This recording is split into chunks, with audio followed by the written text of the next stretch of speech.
All right. Oh, yeah.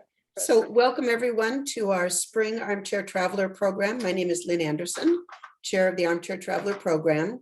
And I'm delighted this morning that Frank Busta and Jean Kinsey are presenting to us today on Turkey, east of Istanbul. So thank you very much, Jean and Frank, for doing that. If you have questions, we will have a time for question and answer and discussion at the end of the session. And you can use the box at the bottom of your screen, the chat function, to be asking those questions. I would ask you for now, though, to please mute yourselves. And without further ado, I'd like to welcome Jean and Frank.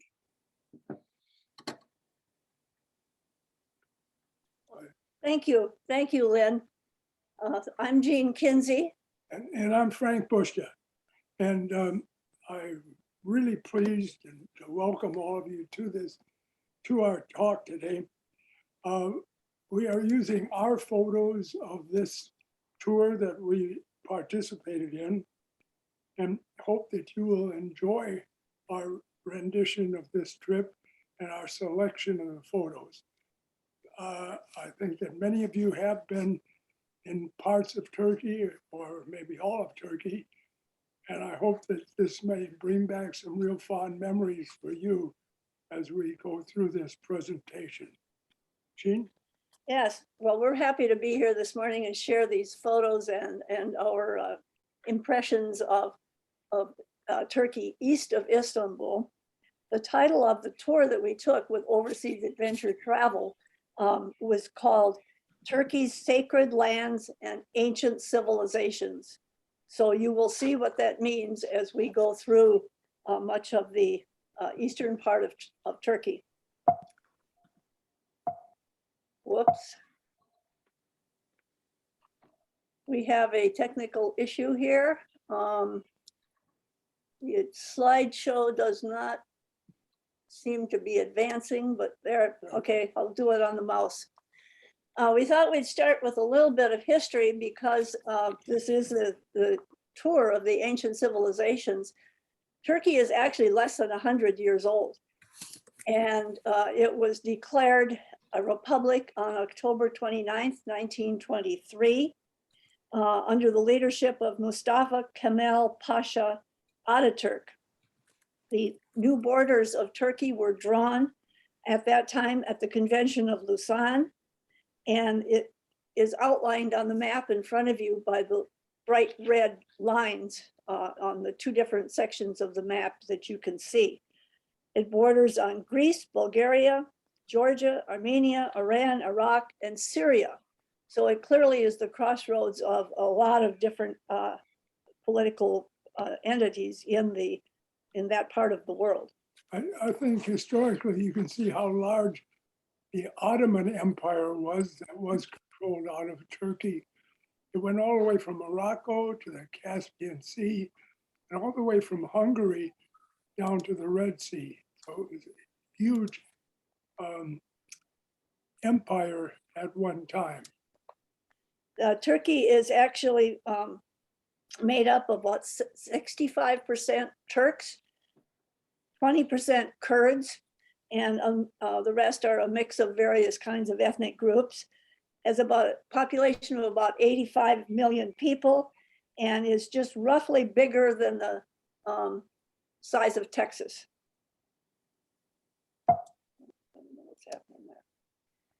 Istanbul is the entryway or the launch pad, if you will, to a tour of Turkey. Istanbul straddles the Bosphorus waterway that connects the Black Sea and the Sea of Marmara.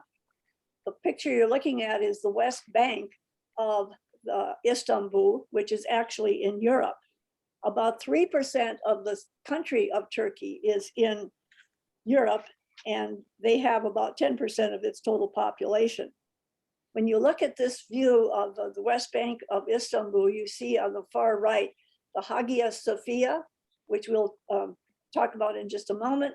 And on the far left, the Blue Mosque, the two most famous landmarks in Turkey. Here we have pictures of up close of the Hagia Sophia in the lower right-hand corner. And this is a most interesting and beautiful building with a long, long history. It was built in the early Byzantine era. It was originally the state of the church of the state church, pardon me, of the Roman Empire. But it's also been a Latin Catholic church, an Eastern Orthodox church, and in 1452, with the conquest of Constantinople by the Ottomans, it was turned into a mosque. And then when, after World War I, and Ataturk was leading the country, it was turned back into a museum for the public to enjoy. And it was a museum when we were there in 2013. However, when it was a mosque, some of the images that were present from the Christian era of this building were plastered over to cover the faces, which were not allowed in a mosque. The Blue Mosque was modeled after the Hagia Sophia, and it's more recent. It was completed in 1616, commissioned by Sultan Ahmed, and it's also named Sultan Ahmed Mosque instead of the Blue Mosque. It's interesting that both the architect and the Sultan died in 1617, 1 year after its completion. You'll notice that the interior here of the Blue Mosque is just very, very beautiful, beautiful tiles and carvings, and has a huge carpet on the very huge floor, interior floor, where men are allowed to pray. Women have their own prayer area, much smaller territory, I might add, in the Blue Mosque. This is the interior of the Hagia Sophia, and you can notice up in the upper left-hand corner one of the beautiful mosaics left over from the Christian era of this building. And you can also see that when it became a museum, some of that plaster that had covered it during the time it was a mosque has been removed. And that's the way we saw it in 2013. Interestingly enough, in 2020, it has been reconverted to a mosque, sort of part-time. It's now being used as a mosque for prayers, these images are covered with curtains or laser beams during prayer time, and then presumably uncovered for the public to view the building as a mosque. And the Basilica Cistern, to me, is the most exciting thing in Istanbul. It's become a great tourist destination. This is a huge cistern. I calculated that it can hold 25 million gallons of water if it was filled with water. It goes way back to the 6th century. It's called Basilica because it was built on the site of Basilica Plaza. It's huge, over 400 feet by 200 feet. And the exciting things is that it's been in 4 movies, starting with From Russia with Love, James Bond movie. And the latest one was Inferno, because it's the conclusion of Dan Brown's Inferno book and movie. The Medusa on the lower right is upside down under one of the columns, and the myth says that's to take away its magic so it isn't destructive.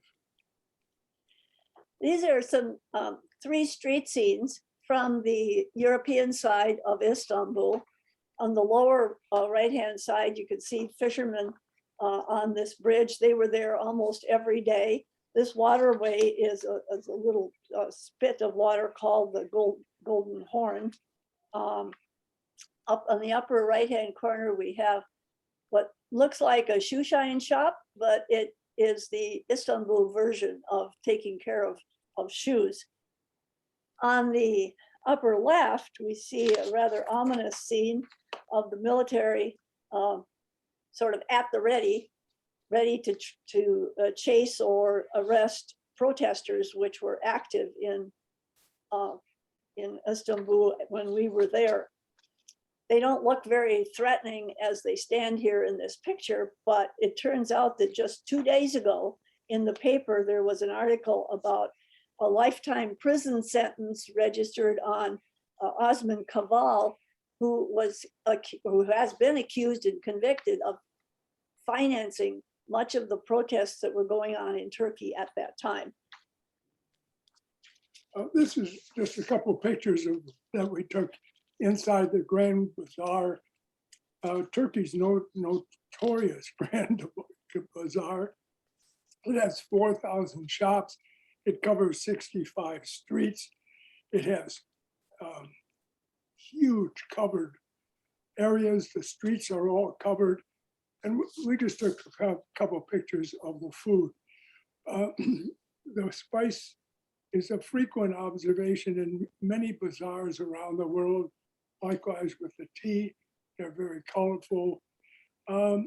We minimized the amount of photographs of food, otherwise we could have had the entire talk about the food we observed. And this was the street market on the other side, other bank of the Bosporus. The fish on the left, they're showing the gills. That's to tell you that they are fresh. There are grape leaves in the middle, and on the right are beautiful dried vegetables. Dark blue are eggplant, and the red are tomatoes, sun-dried. In order to get to the east bank of Istanbul, we took a boat across the Bosphorus, and on the way we passed this old train station. It is no longer functioning as a train station. It's now being used for offices. However, this is a very important port, if you will, since 1909, because as you can see, it has the pier in the front and then the railroad that ran all the way to Baghdad and Tehran in those days. So it was a very important building for trade and commerce out of Turkey. Leaving Istanbul, we flew to the very far eastern part of Turkey, and our first visit was in Van. And you can see the location of Van on the map in front of you. Van has the cat house. And that always brings a chuckle.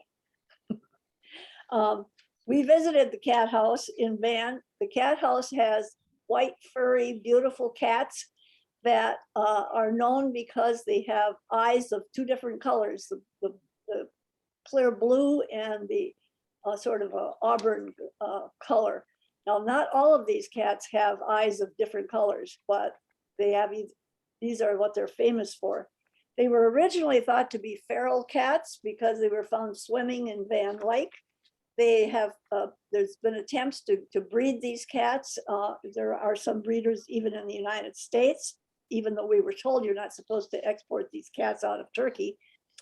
And according to Google, if you want to buy a kitten of this breed, you could be prepared to put up about $1,000.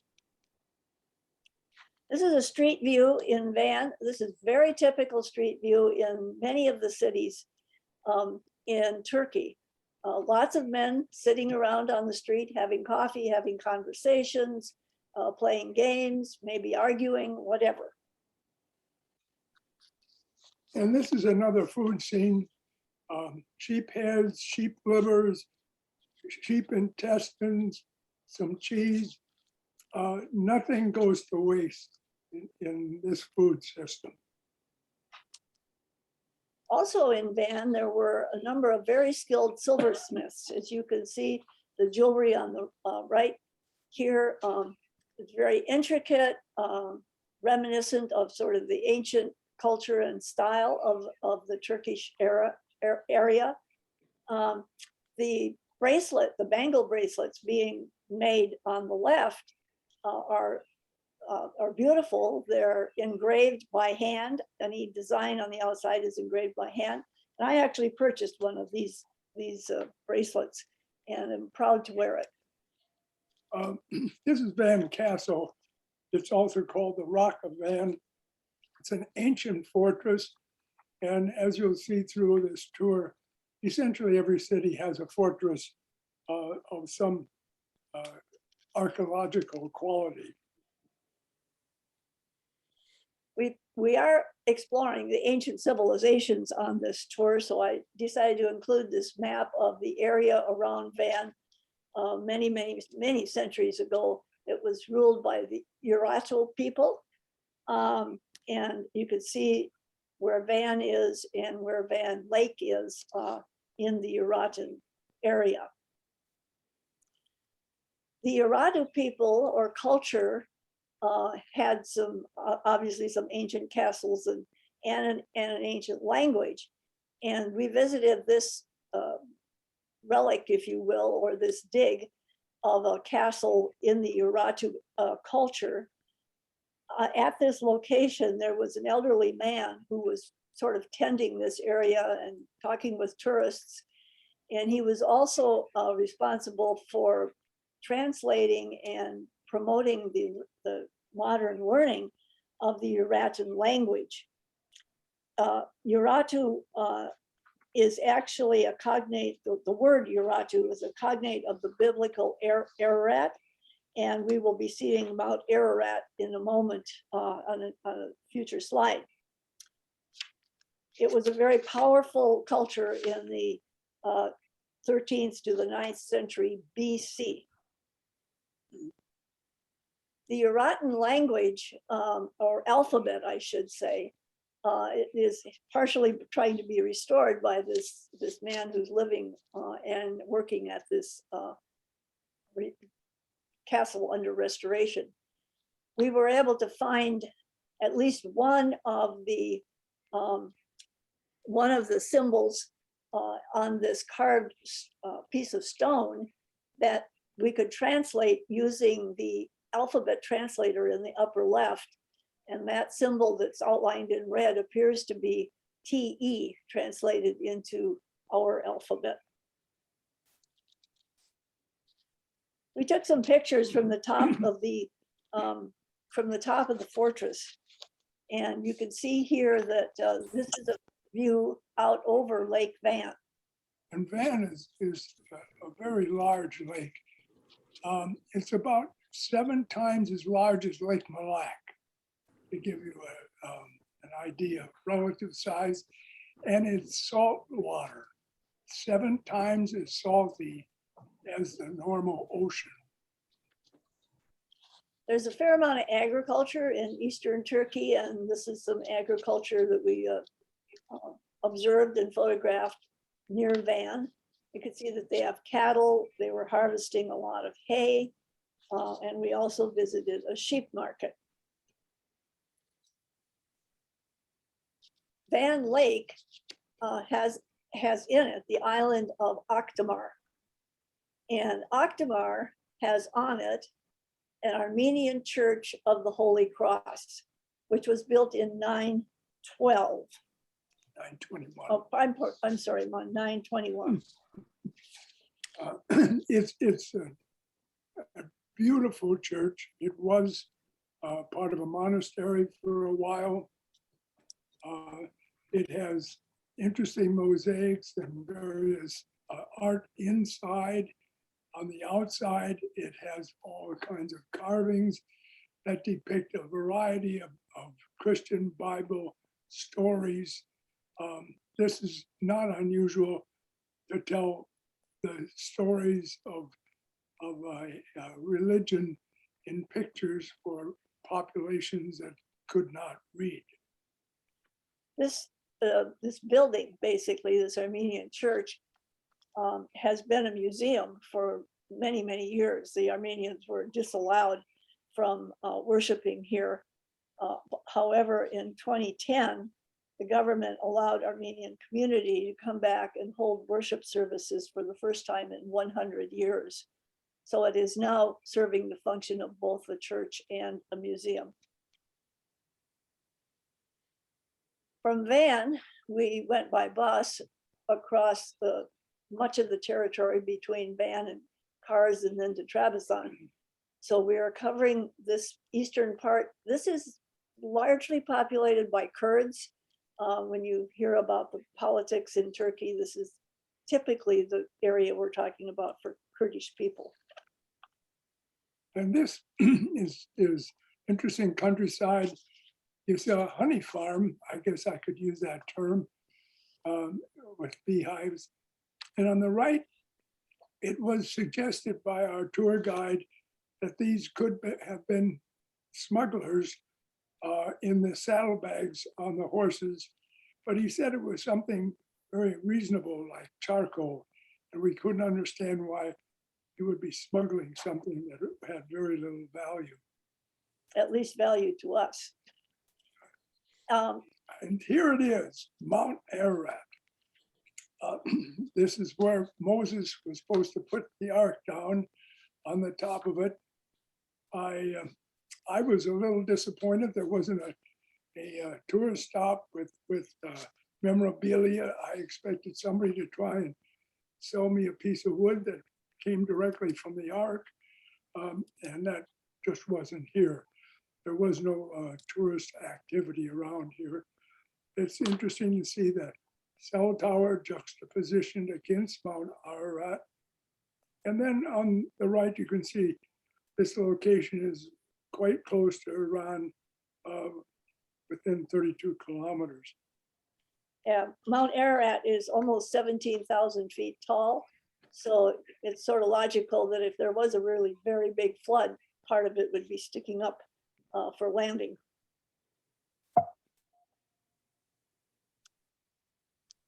Moving on across this landscape there, this is an area now called Eastern Anatolia, very near Mount Ararat, and it is across the street from the Ishak Pasha Palace.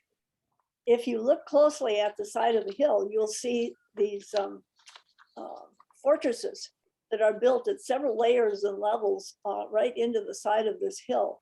And so sort of expertly hidden that if you didn't know what you were looking for, you could easily miss them. And this is the Ishak Pasha Palace, which, as I said, is basically across the road from the last picture that you looked at. It was built in the 18th century, and it is on the Silk Road. And it has suffered major damage from an earthquake in 1849, and they've been trying to rebuild it for over 20 years. It also suffered damage in the Russian-Turkey War of the 1887, and the Russians occupied it during World War I. So it's had many functions over the years. It's very large. It has many, many rooms. It has a worship area. It has fountains and dungeons and stone figures and frescoes and all of the things that you might expect to find in a Turkish palace. This is the front courtyard with the fountain. You're supposed to cleanse yourself as you enter one of these palaces, and so that will serve that function.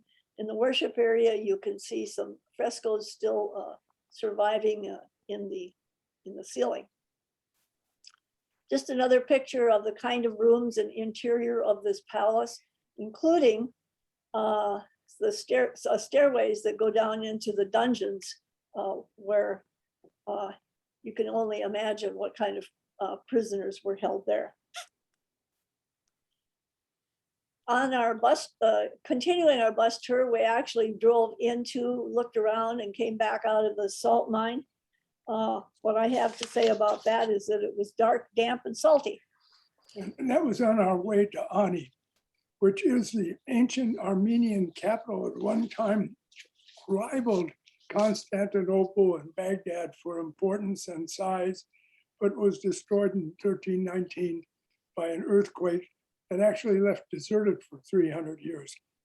It was known as the city of 1,001 churches, and it rarely was seen in the 20th century because the Turkish government wouldn't let anybody here because it was it's adjacent to the Armenian border. It was opened recently, and you can use cameras now and you can get in, but that wasn't able to be done before 2004. There's a lot of restoration going on in an attempt to bring this back. And notice we are right on the Armenian border because that's an Armenian watchtower, an army watchtower looking at Turkey to make sure they're not attacking, and Turkey has a watchtower looking at Armenia to make sure they're still where they belong. This is the border. It was closed, obviously. We couldn't take the bridge across.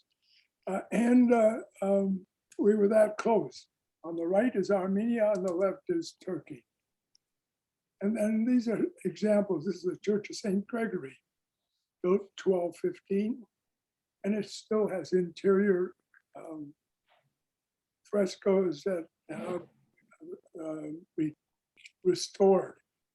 We also had the first mosque that was built, and that was in 1072. Now, on the left, you see a bunch of movie materials and grips. We came upon at this mosque, they were making a movie. And that was sort of interesting to watch and go through some of their activities. Okay, leaving Ani, which you could see on the very far right of your screen, we then journeyed to Kars. As you enter Kars, again, we see another fort. And as is typical in most of these, this part of the world, areas, cities, countries, communities were fortified with huge forts. Well, Kars is known for its cheeses. And here is Jean doing her best to try and cut a piece of cheese off of it, a part of a remnant of a big wheel. It also has the Mosque of the Saints. And they were having a service while we were there. Many of the mosques cite their size as both the interior prayer area and area outside. And you can see the men lined up in rows on their knees praying in relation to the mosque service. Then leaving Kars, we are off to Erzurum. And on the way to Erzurum, we had a surprise to us visit to a ski resort.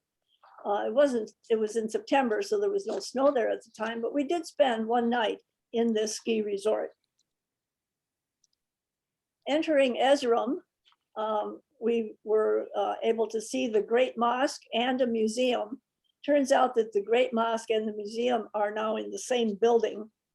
And Erzurum is one of Turkey's the largest cities in the eastern section of the country. It has hosted many civilizations, including Persians, Romans, Byzantines, Syriac Turks, and Ottomans. In the museum, you will see many different styles of culture at that time. Inside the mosque that was restored in the year of 2000 for worshiping, again, you see the beautiful decor and the paintings, and particularly the chandelier, which is characteristic of most of the mosques that we saw. Erzurum is also very keen on restoring the ancient mosques and areas of worship. This is called the Great Mosque Park, and you can see that they're engaging in restoration here too. The museum that I spoke about has displays representing the Bronze Era, which Erzurum was very much a part of, and the lifestyle in Eastern Turkey in ancient times. I'm including this picture of a woman's dress. This is in the museum. This is not a model. And I couldn't help but key in on the shoes. So for those of you in the audience who have ever worn high heels or are still wearing high heels, you might think that they're uncomfortable, but just take a look at these. Also, I was fascinated by the contrast between the dress you saw on the street and the dress you saw in the windows of the shops. This woman is a shopper on the street in Ezram, and the shop windows were actually taken in cars, but notice the style of dress that is being promoted. Similarly, this woman was also shopping in Ezram, but the window of the shop is from Antakya, which is in the southern part of Turkey. So the style of the dress being sold is quite different in different parts of the country, but it's still nothing like what you see on the street. I think the most interesting thing about the clothes on the woman on the right are the Converse tennis shoes. On the route from Ezram to Trabzon, we are including here just some landscape pictures to give you an idea of what that part of the world looks like. In the upper left, you will see again a fortress built into the top of that mountain. For all we know, it doesn't belong to a particular town, but it was a fortress. And the picture on the left, of course, includes requisite highline wires to symbolize more modernization in Turkey. Again, just some pictures of the landscape, tall rocky mountains, rolling hills, some vegetation. And then we're on to Trabzon. Trabzon is on the Black Sea. It's on the Silk Road. It was the birthplace of Suleiman the Magnificent and the longest reigning sultan of the Ottoman Empire. The main attraction for us in Trabzon was to visit the Hagia Sophia, which is a Byzantine era cathedral. And this cathedral has the requisite tower near it. And again, if you look at in the lower right-hand corner, the carvings on the outside, which these are really quite worn, but nevertheless, again, typical of the exterior of the cathedrals and or mosques in Turkey. The frescoes on the inside of this cathedral were still very fresh and vibrant and numerous. A market in Turkey, in Trabzon in Turkey, displayed again a plethora of vegetables and fruits, very large, very beautiful, very nicely displayed. And as you can see, they grow their cabbage heads very big. This is being held, cabbage head is being held by our tour guide, who's displaying it for us and for our cameras. In the city, you can see that this is a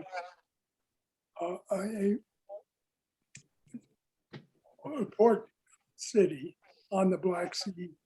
And so the loading dock for the ships is evident.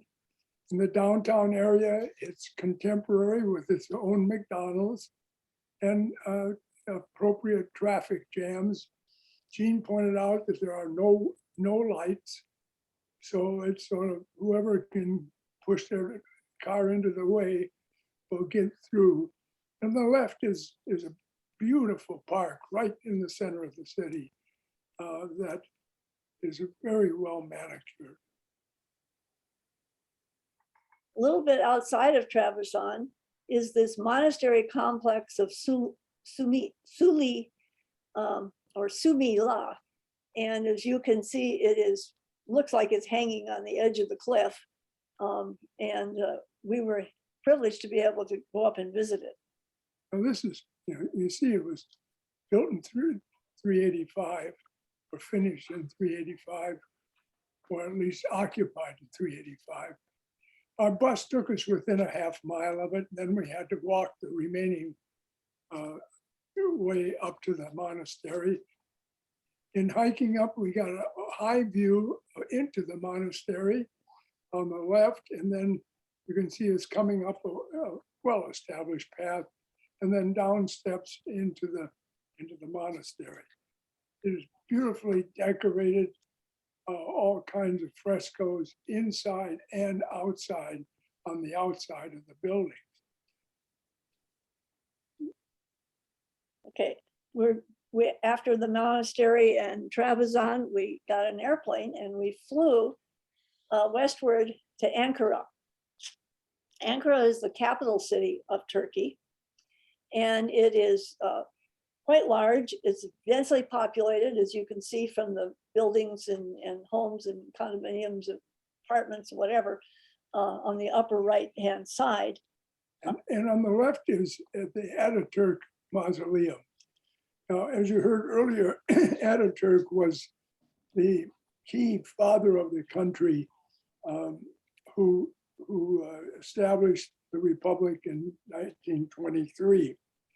His name originally, his last name was Pasha, and in 1934, the Grand National Assembly gave him the name Ataturk, which means father of the Turks. And so from that time on, he was called Kemal Ataturk. Very important man. The mausoleum has a lot of columns, but it's the equivalent of our one column of the Washington Monument in DC. One extra footnote I'd like to add about Ataturk in his activity to secularize Turkey is that he made a couple of very common and very important changes. Number one was he changed the alphabet from Arabic to Latin. So that would affect everybody's lives. And he changed the calendar to the Gregorian calendar. So he made some pretty significant impact on the history of Turkey. One of the main attractions in Ankara, outside of the mausoleum, was this Museum of the Anatolia Civilizations. It was a very large museum and had a large collection of the Urartian and the Hittite artifacts from the Turkish region. Part of the display was the late Hittite period had these long walls with these reliefs carved on them, dating back to the 900s BC. One of my favorite displays in this museum were these letters. These letters were written on stone. It appears to be in the Urartian alphabet that we looked at a little bit earlier. These two letters, by the way, were written between the Queen of Egypt at the time and the Hittite Queen in Turkey, expressing friendliness and the friends of their nations and an exchange of gifts. The other really interesting thing to me is that look at the envelopes in which these stone letters were placed. They were placed inside stone envelopes for transport. We're back on the map because we are leaving Ankara and we are going southeast towards Cappadocia. I have put a little inset in this map, which will be the next picture that we're going to see, that shows you what the drive looked like on the way. Along the cliffs, there were a lot of abandoned Greek homes. And you say, why were they abandoned? These Greek homes were never reoccupied after they were abandoned in 1923 because the Convention of Lausanne made an agreement between the Turks and the Greeks after the Greco-Turkish war that had a lot of genocides of the Greeks in Turkey. And this was a population exchange, an agreement of mutual expulsion based on religious identity. So all the Greek Orthodox Christians went to Greece from Turkey, and all the Muslims that were in Greece went to Turkey. Whether they had lived there all their lives or not, it didn't matter. They went that direction. And it was overall, there was apparently over 2 million Greeks that ended up going to Greece from Turkey, and about 400, 500,000 Muslims from Greece. These homes were never repopulated because Muslims did believe that it was infested with the ghosts of residents of the massacre of 1915 when the Turks massacred the Greeks. So there, and this scene that you're looking at actually went on for several miles. And it was really quite interesting and a little bit eerie.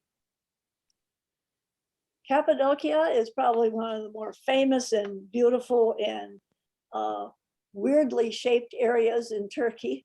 It's the home of many rock dwellings, homes, churches carved into rock. And we were able to visit many of those and look at them. We stayed in this particular town, and you can see that the new buildings being built are fashioned in a way that they sort of blend right into the side of the hills like the old rock dwellings. These fairy chimneys, and that's what these structures are called, are interesting. They were formed because the lower rock is tufa, which is a volcanic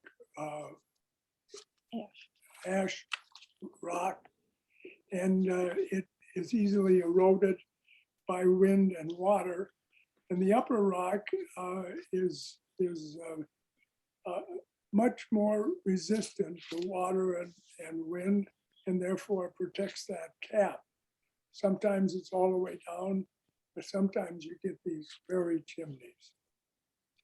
This is an open air museum where one can go into these dwellings that have been built into the pop-up units that one sees across the countryside.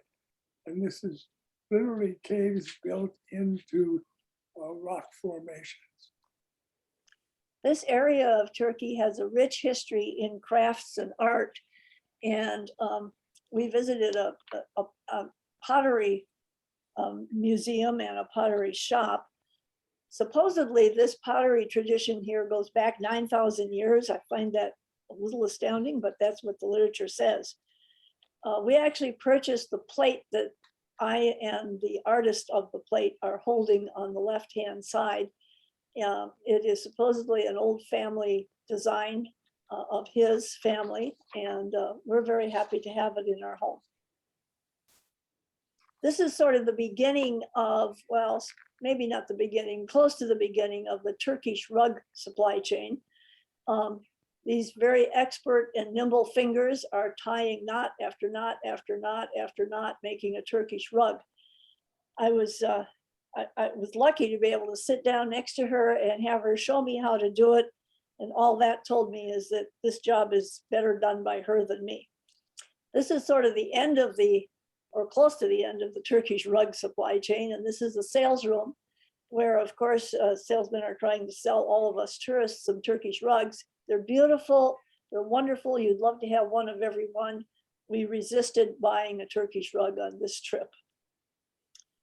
Another part of the sort of art and culture scene is these women that were set up at one of the stops that we will show you in a moment. And they were specializing in dolls and scarves and other cloth and woven knitted materials. I purchased one of the dolls, like the red one in the middle of the screen there, and it sits in my living room. This was very near these cliffs, a long expanse of cliffs that have churches and housing built into the cliffs. This has gone on since before Christ. The cliffs were used to make caves for safety and protection. And so within here, there are all kinds of tunnels and stairs and connectors, and there are cisterns for water, and there are fireplaces, and there are air ducts out. And one of the interesting things about it is for security for an entrance, they had a big round stone that could be rolled across the entrance to close it and not permit people to come in. And now we have what I call the piece de resistance. This was our hot air balloon ride over Cappadocia. Very early one morning, we got up and participated in this. This is one shot that we took of balloons in the air. This is another, these balloons are a little closer to the ground, just getting ready to take off. And this is the shot of one of the balloons that was just below us as we were flying over Cappadocia. If you notice, the baskets on these balloons are very large. They hold about 12 people and they have absolutely expert pilots. While in this area, we also were able to participate, well, not participate in, we were able to witness a whirling dervish worship ceremony. The whirling dervishes are go back over 700 years. They're a practice of the Sufism order of Islam. This Malevi order is in the town of Konya. It's one of two towns that they now can practice in, the other one being Istanbul, because after World War I, these Sufi organizations were outlawed and their houses of worship were closed. But they are now still allowed to perform in these two places. It is a beautiful ceremony. It is a physically active meditation where these men are whirling around slowly in a counterclockwise motion consistent with the rotation of the universe. And it is their form of worship. It's very serious for them, and it was a real privilege to be able to watch them. On this map, Konya wasn't on the official map, so I put Konya on here. This is where we watched the whirling dervishes. And then from that part of Cappadocia, we went on to Antakya. And Antakya was Antioch in the biblical days. And Antioch, it's by the Mediterranean. And you see a sign for St. Peter's Church.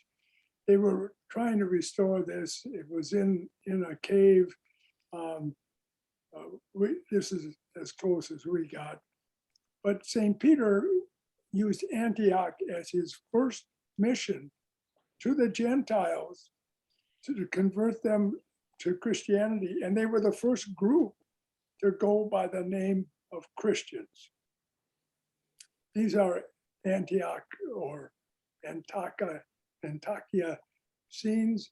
One, you can see the Mediterranean from this location that we were at. And there's an arrow toward the second hill, which is Syria. While we were there, both Jean and I got text messages and we couldn't understand why we were getting a text message.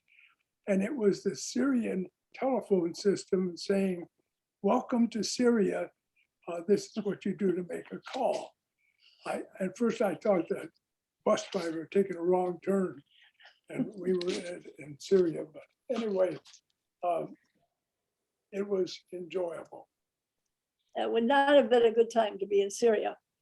One of the highlights of Antakya was this Hatay Archaeological Museum. Again, it was a very large museum, lots of Roman mosaics, lots of sculptures. It sort of went on and on with the rich history of this part of the world. Outside of Antakya is a small village occupied by Armenians. It's the only Armenian village settlement that's still allowed to exist inside Turkey. It's called Vakifli. They have their own Orthodox church that they are worshiping in this town. It was a very nice, sort of clean, neat city overlooking the Mediterranean Sea. And we were greeted by the town council and given a cup of tea, and it was a very delightful visit. Then from Antakya, we traveled to Gaziantep and then on to Mount Nimrut.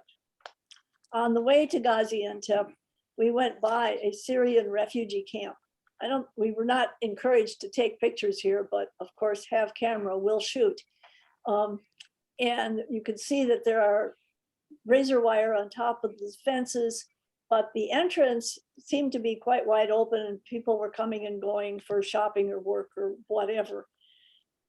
The population of Syrian and Iraqi refugees has risen to over 3 million people in Turkey by now.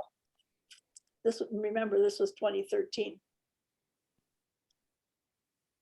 Gaziantep, actually one of my favorite cities, maybe because I've finally learned how to pronounce it. It's one of the oldest inhabited cities in the world. It used to be called Antep.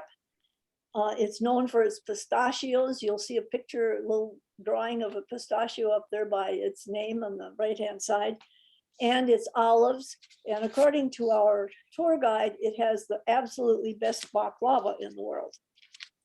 It's hard to argue with that. And they had a great museum as well. This is a mosaic museum and specifically dedicated to that. They have recovered a lot of mosaics from early Christian and Roman times. This one is 2nd, 3rd century. This is the girl, the gypsy girl. They call it that because of the hairdress.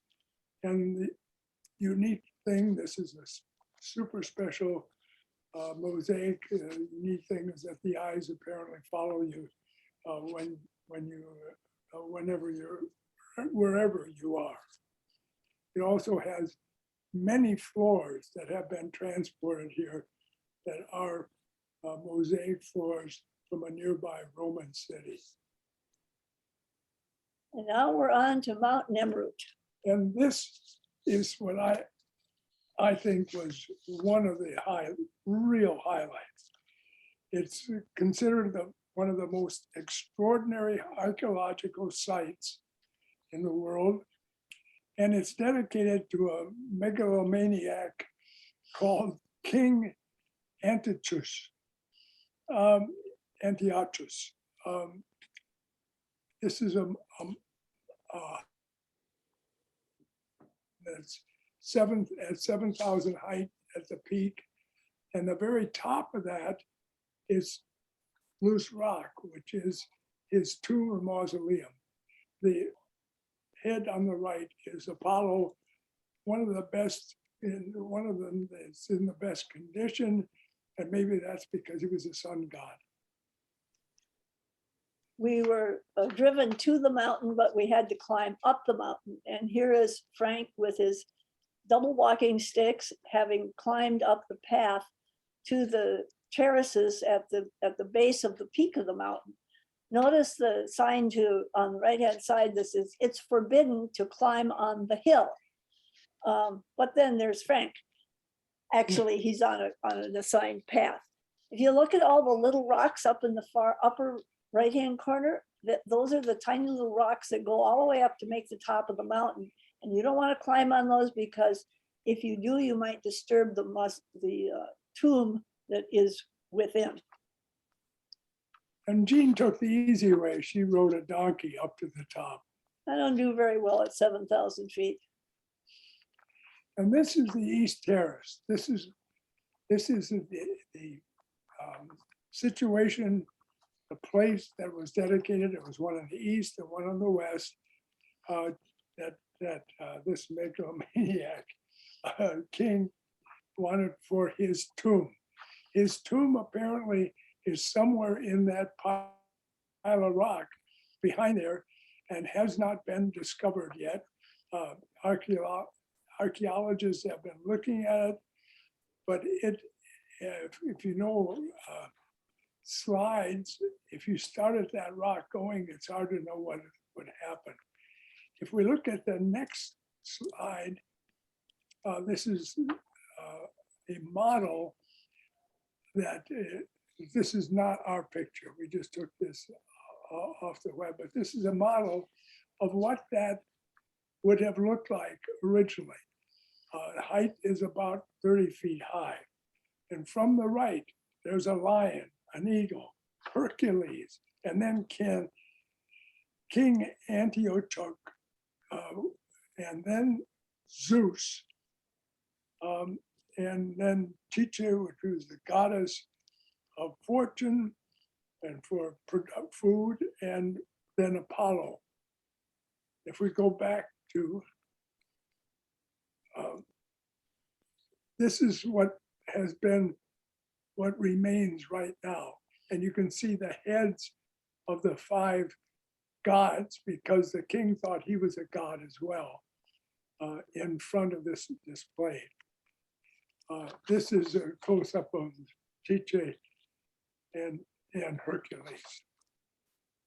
And on the west terrace, has not been reorganized. It is more broken up.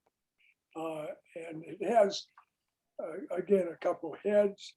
It has a lion and an eagle, and it has some Persian plaques and stelae that are in that area.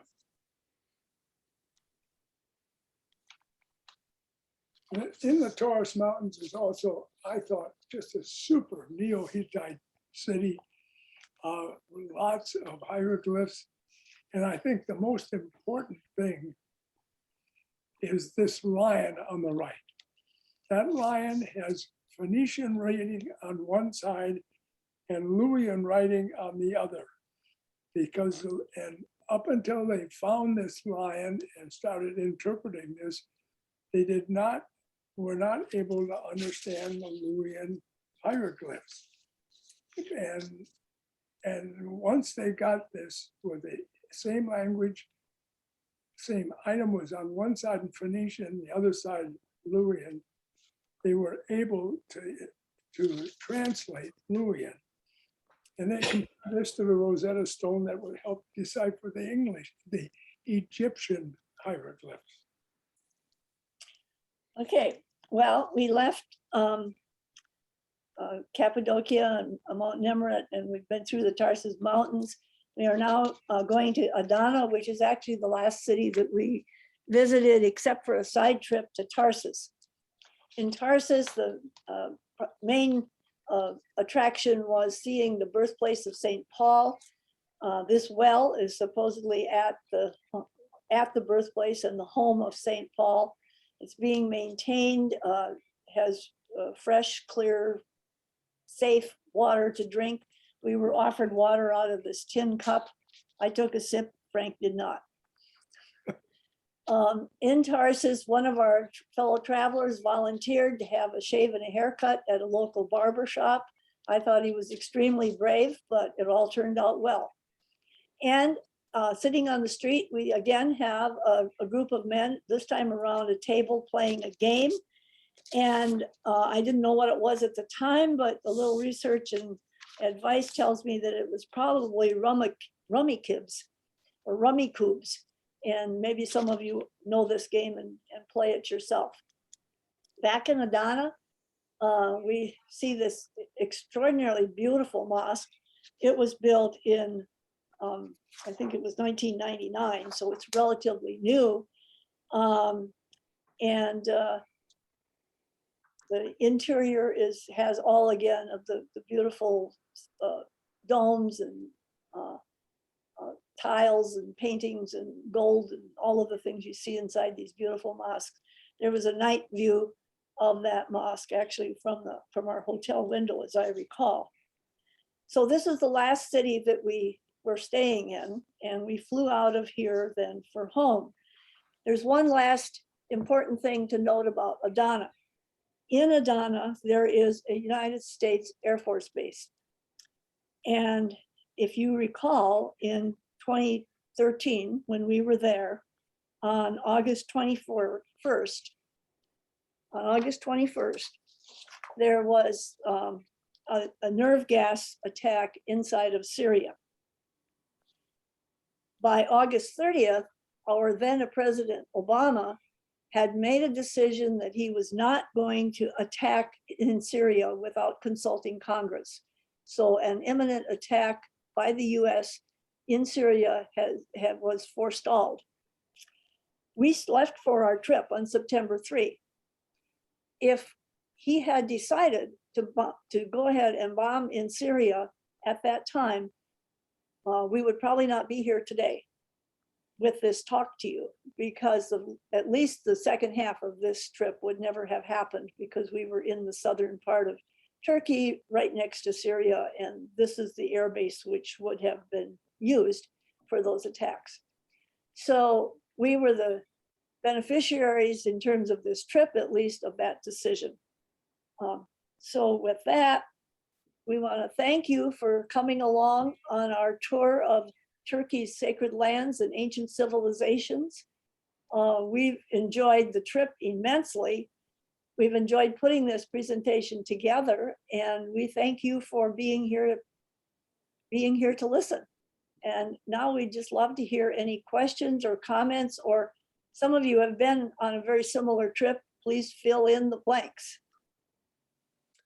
Jean and Frank, thank you very, very much for just an outstanding presentation.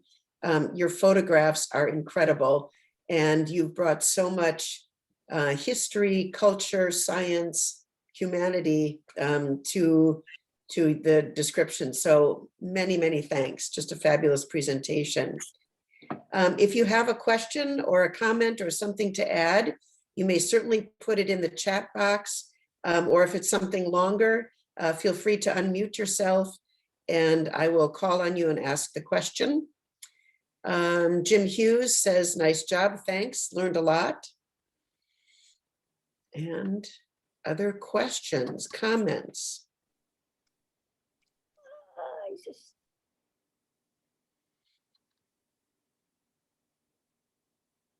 Everybody's sleeping. No, they're not sleeping, they're in awe. Let's see, Catherine Hanna says, excellent presentation. You covered a lot of territory. How long was your trip? I was wondering that also. Totaled out to 21 days. Okay, yeah. Yep, and it seems, given how much area you covered in the depth, that makes sense that you'd be there 3 weeks, yeah. Excellent. Other questions? Oh, here. Kathy Jensen would like to know, how was the food? Were you able to eat street food, or did the tour cater to Western food interests? We ate street food when our guide directed us to street food. We had, I think it was local food in many cases. Yeah, there was a lot of lentil soups, wonderful lentil soups, breads, and kebabs of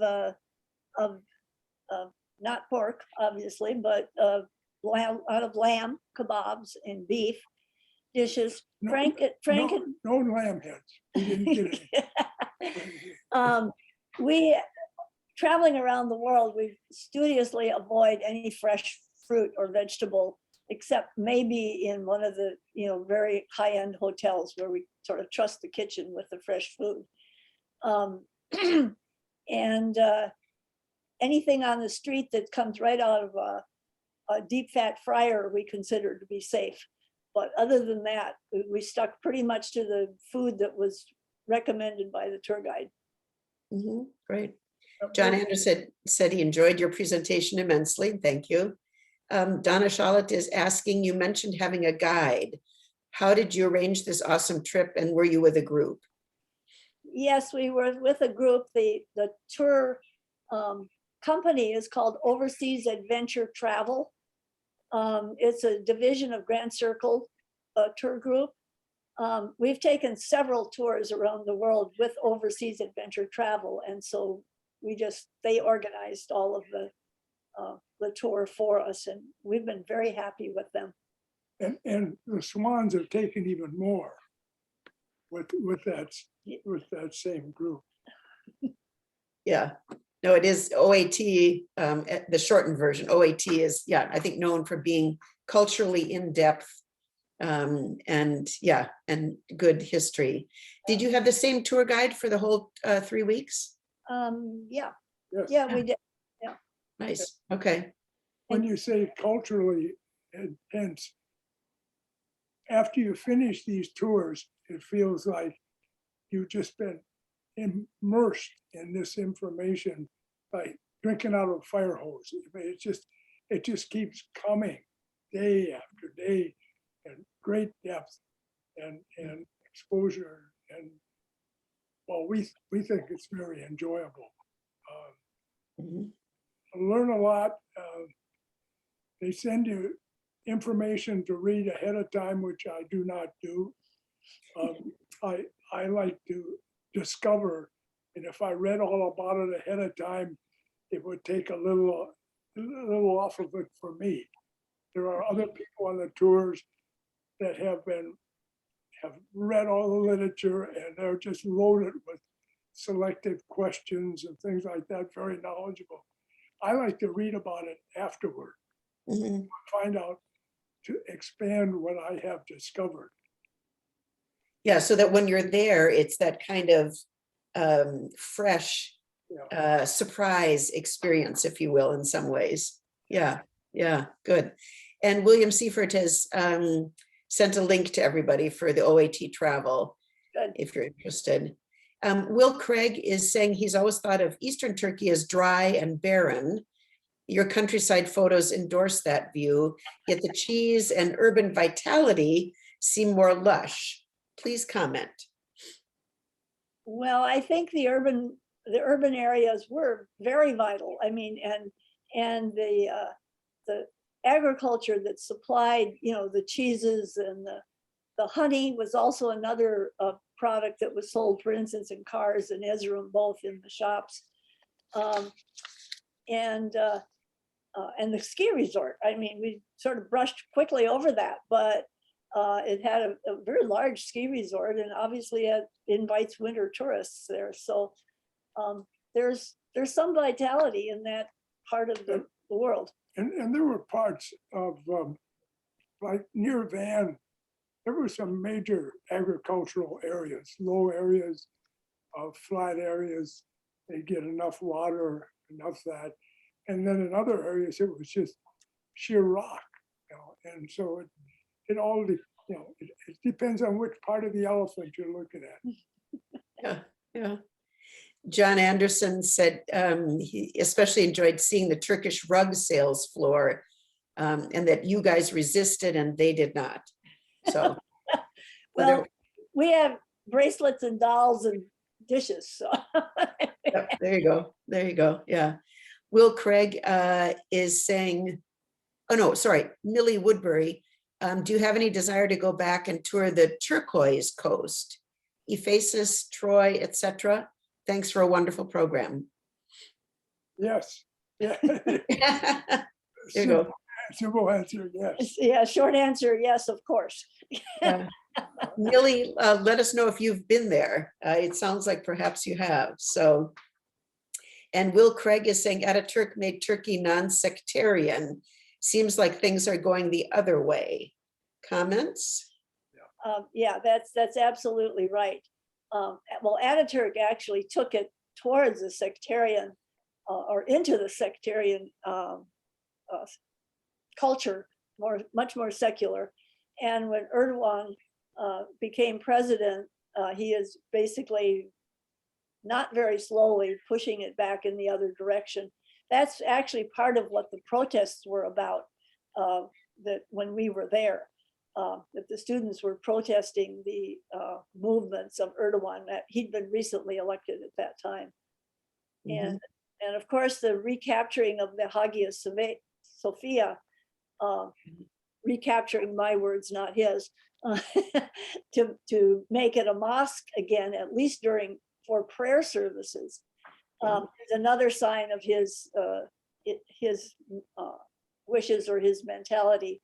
I am encouraged with the Hagia Sophia that they at least apparently have not been plastering over the old mosaics that were there originally and just covering them with curtains or laser beams during prayer time. Well, and the rumbles were there. Our tour guide was very anti-Erdogan. And even though he was Muslim, he was Islamicism of the country. He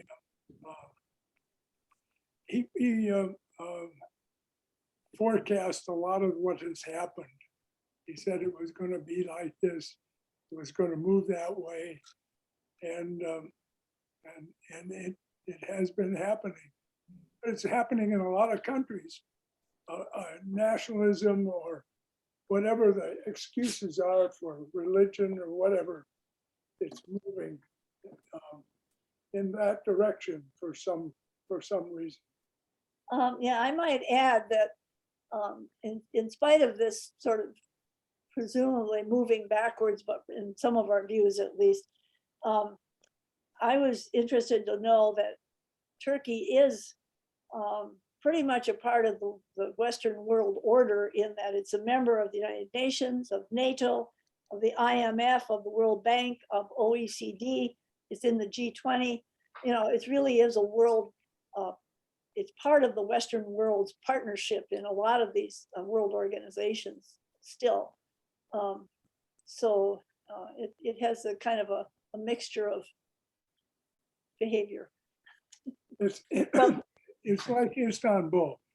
It's got its feet in both continents. It's Western and it's Asian. Yeah.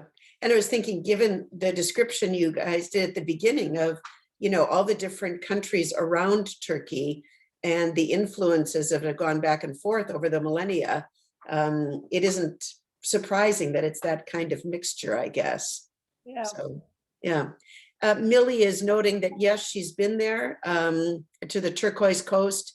She says, my daughter and I traveled by car on our own from Istanbul down the coast, and it was quite an adventure. Don't miss it. She's also traveled with OAT. So okay, great, good to hear. yeah, great. I might say that a lot of the islands off of Turkey are Greek. And I had a former graduate student who went back to Greece to serve his military service, and then came back to the United States for his academic position. But he didn't want to become an enemy of the state, so he went back and served for 18 months. And he was assigned on one of those islands. He said, our assignment was to just watch Turkey and make sure that they weren't going to attack. And the Greek-Turk antagonism has never stopped. Yeah, no, that's right. Yeah. Any other questions or comments from anyone?